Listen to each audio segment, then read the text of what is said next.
Bonjour à tous et bienvenue dans la matinale, votre rendez-vous hebdo qui vous parle de l'actu de l'audio et des instruments de musique, et ce tous les vendredis matin à 7h sur YouTube, mais aussi la veille, le jeudi à 12h30 sur Twitch et sur Facebook. Voilà, si vous voulez être un petit peu insider, n'est-ce pas? Et si vous voulez avoir profité de la matinale avant tout le monde, et surtout si vous voulez interagir avec moi, eh ben connectez-vous, voilà, le jeudi midi, si vous avez le temps, avec votre petit sandwich à 12h30. Excusez-moi, hein, l'heure précise c'est 12h30.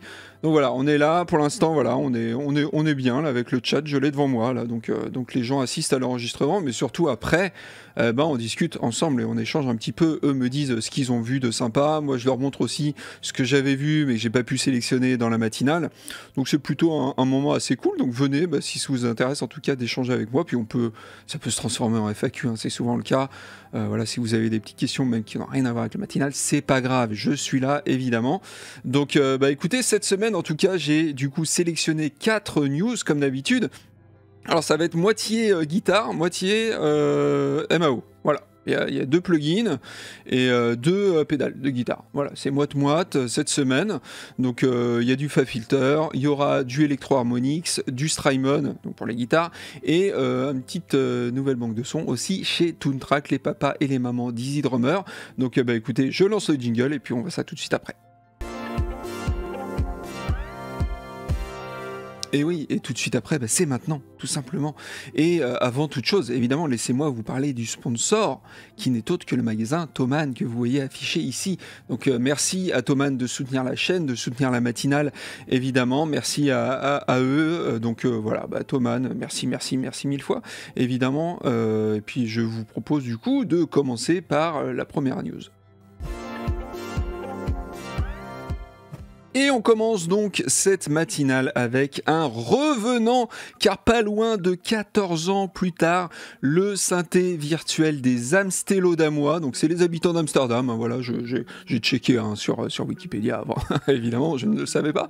Donc les Amstelodamois de FabFilter sont de retour en version 3, avec la version 3, excusez-moi, de Twin.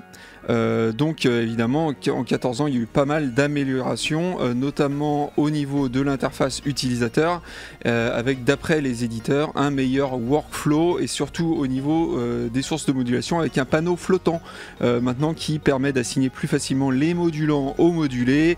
Le navigateur de presets a lui aussi été amélioré avec maintenant des tags, des favoris, des filtres, un moteur de recherche, tout ce qu'on peut espérer en 2023.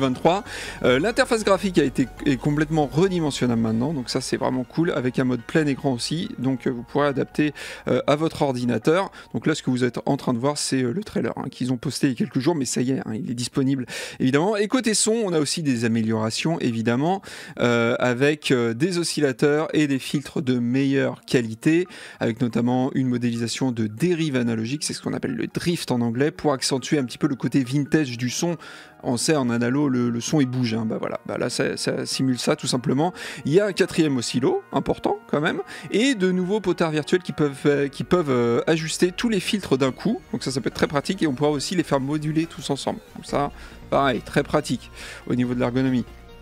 On voit aussi l'arrivée d'une section d'effets avec une reverb, un délai, un chorus, un phaser, un flanger, une saturation et une compression. Alors bon, tout ça, on le sait, FabFilter, il l'avait sûrement en stock, parce qu'ils font plein d'autres plugins, mais c'est quand même bien de l'avoir inclus. On a aussi un nouvel arpégiateur synchronisable au tempo, avec plein de fonctionnalités. Il y a encore pas mal d'améliorations, vraiment la liste est longue, je vais pas toutes les faire, mais notamment au niveau de la polyphonie, il y a des améliorations, de la visualisation, des contrôles, l'arrivée aussi d'un mode haute qualité, qui consomme sûrement plus de CPU, mais voilà, il est là.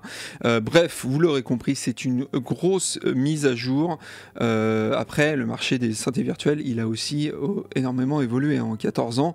Donc dites-moi si vous, en tout cas, déjà vous avez la version 2, si cette version 3 éventuellement vous intéresse, ou si vous avez changé de crèmerie, vous êtes passé ailleurs en 14 ans, vous avez eu le temps de le faire en tout cas. Et donc voilà, et dites-moi si vous appréciez ce synthé. Le prix, il est de 129 € € TTC, mais sachez que si vous avez des plugins FabFilter, ce qui est mon cas personnellement, vous avez une réduction. Et oui, loguez-vous sur votre page, sur le site de FabFilter, sur votre page d'utilisateur, et vous verrez le prix. Moi, perso, j'ai regardé avant l'émission, et je peux l'acheter à 77,40 €. C'est très précis, et ça correspond à 40% de réduction, donc c'est pas mal, c'est pas rien. Après, c'est vrai que j'ai beaucoup de plugins chez eux, et j'avais surtout le Twin 2, voilà, que j'utilisais pas des masses d'ailleurs, mais je l'avais acheté quand même. Ah, on connaît ça, on achète des trucs, on les utilise pas, hein, faites pas les innocents là, hein, je sais que c'est votre cas aussi, voilà. Bon allez, on passe à la suite. Et donc on continue avec un autre revenant, ou plutôt une revenante, car il s'agit d'une pédale. Et l'histoire est marrante car c'est Josh Scott de la marque, oh là, j'ai du mal à parler, de la marque JHS, on le voit ici à l'écran, qui en avait parlé dans son émission, qui est top d'ailleurs, allez voir évidemment, si c'est pas déjà fait, en disant que la Slapback Echo type, donc c'était un Echo type Bucket Brigade analogique sorti à la fin des années 70, était super intéressante, notamment au niveau du son et de son réglage dry-wet. Et que c'était dommage qu'elle soit plus fabriquée par Electro-Harmonix, sauf que chez Electro-Harmonix, ils l'ont écouté, où ils ont aussi sans doute vu l'opportunité commerciale, on va pas se leurrer, et ont donc annoncé l'arrivée de la Slapback Echo en version micro, ou nano, ou pico, je sais pas, je sais plus, voilà, donc en version petite, vous le voyez ici à l'écran. Donc on a une Slapback Echo, c'est-à-dire un délai avec une seule répétition relativement rapide. On pourra choisir entre les modes 45, 65 ou 100 millisecondes. Il n'y a que 3 temps sélectionnables. Donc on peut se la jouer Elvis évidemment, ou faire semblant d'enregistrer dans une salle de bain. Le truc intéressant, c'est qu'il y a aussi un boost de 20 dB avec son potard de gain associé, et surtout qui est indépendant du potard blend, donc le potard qui permet de mélanger dry wet, donc le son sec et tout. Et donc on mélange le son de l'écho avec le son sec et non pas le saucisson sec, parce que je vous vois là, hein, ceux qui sont au fond de la salle là. Vous avez dit saucisson sec, vous êtes marrés. Et ben ça, j'en ai marre. Plus de blagues comme ça lors de la matinale. C'est plus possible. Je veux dire, moi, j'essaye de travailler, de vous apporter des informations, et vous sortez des conneries. Non, stop. Stop, c'est fini, ça, les saucissons secs et tout. Ok ? Donc, vous pouvez avoir autant de sons secs que vous voulez, et ne pas booster, et vous faire l'inverse, etc., etc. Bref, soyez attentifs. Ok ? C'est parti. Bon, l'avantage avec EHX, c'est qu'elle n'est pas trop chère. Voilà. Il y a marqué 81 $ sur le site de EHX. Est-ce que j'ai regardé le prix en euros avant l'émission ? Non, je ne l'ai pas fait, j'ai oublié. Donc voilà, vous irez voir évidemment ce que ça fait en euros. Et j'avoue que c'est le genre de matos qui peut vite se transformer en achat compulsif. Hein, mais soyez forts, les amis, soyez forts. Je suis avec vous. Voilà, et soyez avec moi aussi. Parce que voilà, on n'est pas à l'abri, évidemment. Hein. Écoutez, on va passer à la news suivante du coup. Allez, on revient dans le monde des plugins avec Toontrack. Et bah oui, ça faisait longtemps. Et ils ont montré une nouvelle banque de sons additionnelle pour EasyDrummer. Attention, c'est compatible d'ailleurs qu'avec la version 3, entre parenthèses. Et il faut savoir que j'ai un problème, moi, personnel avec les banques EasyDrummer, c'est qu'il me les faut toutes. Voilà, c'est un petit peu comme avec les Pokémon, j'ai envie de toutes les attraper.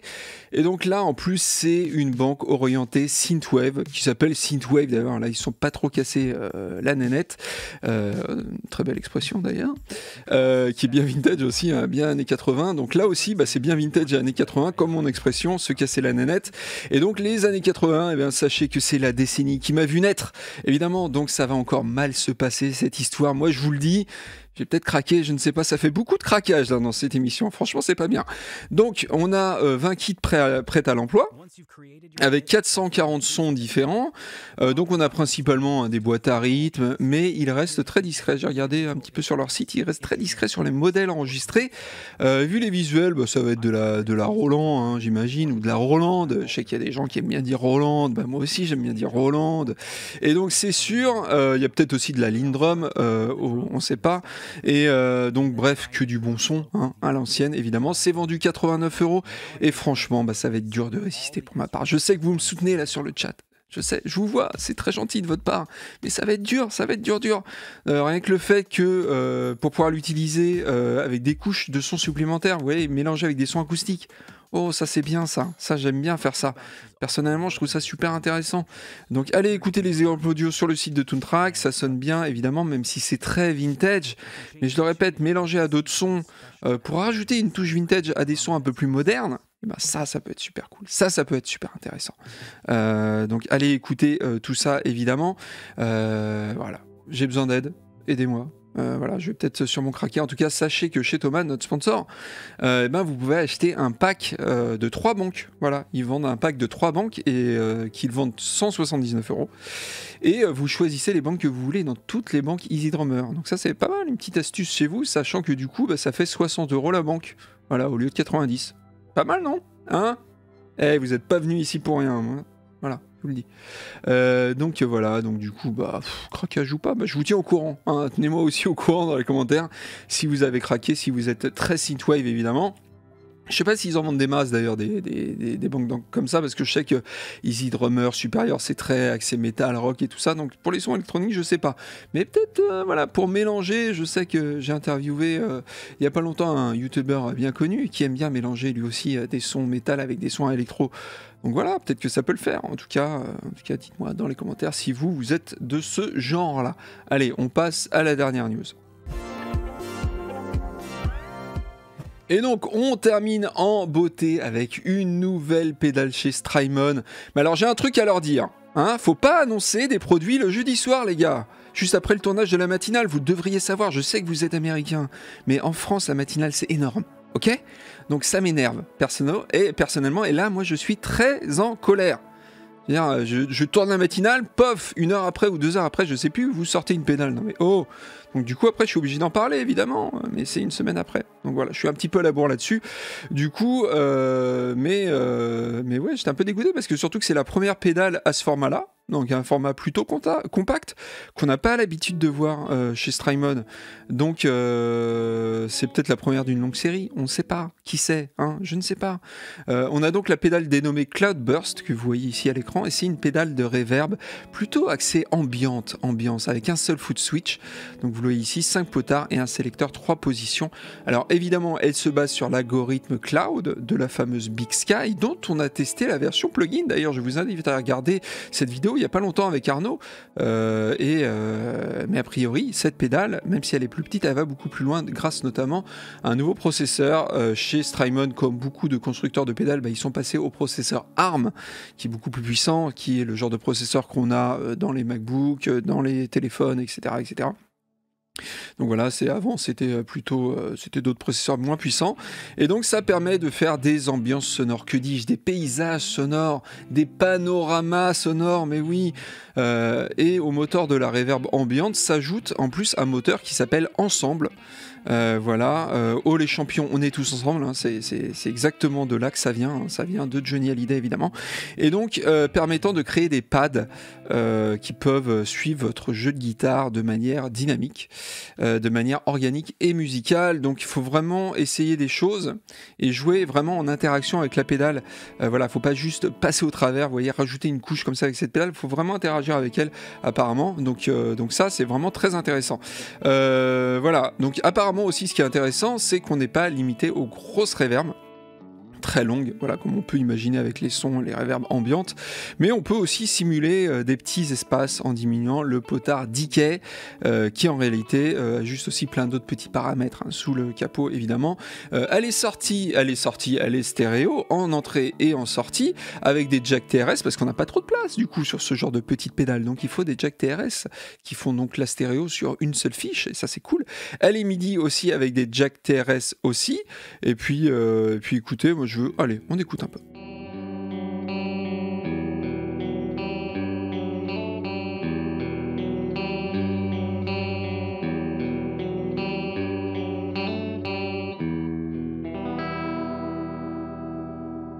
Ah bah il s'en va.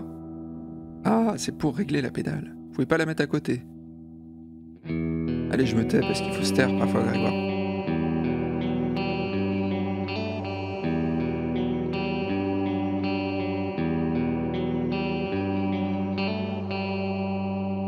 Oh, c'est pas mal. Non, ça a l'air assez intéressant. Elle a l'air d'être True Bypass. Elle est True Bypass et je crois qu'elle fait les deux. Elle a aussi un buffer. Pour le moteur ensemble aussi, il y a une position mezzo, piano et forte. Et la dernière, la forte, elle est un petit peu moins subtile. On peut carrément faire penser à des string machines, vous savez, ces vieux synthés vintage qui tentaient de reproduire des ensembles de cordes. Ils n'y arrivaient pas forcément d'ailleurs, mais ça faisait un truc très spécial et très sympa et très caractéristique justement. Donc apparemment, en mode bourrin, en mode forte, on peut carrément avoir ce genre de son string machine. Très intéressant. Après le prix. Bah oui, le prix, il fallait s'y attendre. Même si c'est la moins chère et la plus petite de la marque, eh ben, elle reste à un tarif assez élevé, 279 $, excusez-moi, sur le site de Strymon, mais 319 € chez nous, en France. Donc oui, c'est pas donné. Pour une petite pédale comme ça, 319 €, c'est même plutôt cher. Mais la bonne nouvelle, parce qu'on va terminer la matinale sur une bonne nouvelle, c'est qu'un test est prévu sur Audiofanzine, le site Audiofanzine, et il va bientôt débarquer. On va recevoir la pédale très rapidement, voilà, grâce au distributeur français, qu'on remercie évidemment. Donc ça nous permettra de voir si la pédale est chère ou très chère, tout simplement. Voilà. Surtout de voir toutes les possibilités, c'est surtout ça qui va être très très intéressant. Bah écoutez, moi en tout cas, je vous dis les youtubeurs à la semaine prochaine, et puis je reste avec mes amis les twitchers et les facebookers évidemment pour débriefer un petit peu de cette matinale. Donc si ça vous intéresse tout ce débrief, et bah écoutez, rendez-vous les jeudis à 12h30. Voilà, je le rappelle. Et puis bah, sinon, si vous êtes très bien avec YouTube, bah, restez sur YouTube. Moi, ça ne me dérange absolument pas, évidemment. Donc je vous dis à très bientôt, et puis à plus. Ciao, ciao.